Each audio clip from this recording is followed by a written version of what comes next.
అండి అందరికీ నమస్కారం. మనము ఇంతకుముందు 2 వీడియోస్ నేను పెట్టి ఉన్నానండి, షార్ట్స్. Part 1, part 2. ఈరోజు పార్ట్ 3లో కూడా దీర్ఘంతో వచ్చే గుణింత అక్షరాలు నేర్పిద్దామండి. ఓకేనా అండి? యా వరకు మనం నేర్పించామండి. ఈరోజు రా. రాకు దీర్ఘం ఇస్తే రా. దీర్ఘం అంటే ఇది. లాకు దీర్ఘం ఇస్తే లా. వాక్ దీర్ఘం ఇస్తే వా. షాక్ దీర్ఘం ఇస్తే షా. షాక్ దీర్ఘం ఇస్తే షా. సాక్ దీర్ఘం ఇస్తే సా. హాకు దీర్ఘం ఇస్తే హా. లాక్ దీర్ఘం ఇస్తే లా. క్షాక్ దీర్ఘం ఇస్తే క్షా. రాక్ దీర్ఘం ఇస్తే రా. చూడండి, రాక్ దీర్ఘం ఇస్తే రా. లాక్ దీర్ఘం ఇస్తే లా. వాక్ దీర్ఘం ఇస్తే వా. షాక్ దీర్ఘం ఇస్తే షా.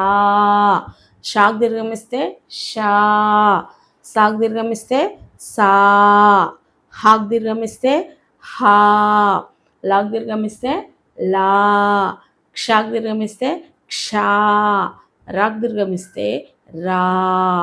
ఇవి దీర్ఘంతో వచ్చే గుణింత అక్షరాలన్నీ.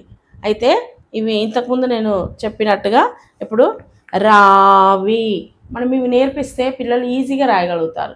ఆల్రెడీ వాళ్ళు గుణింతాలు నేర్చుకున్నారు, కానీ మనం ఇలా ఒక్క గుణింతపు గుర్తుతోని అన్ని అక్షరాలని నేర్పిస్తే వాళ్ళు ఇంకా ఈజీగా నేర్చుకోవడానికి ఉంటుంది. ఇప్పుడు రాకు దీర్ఘం ఇస్తే రా.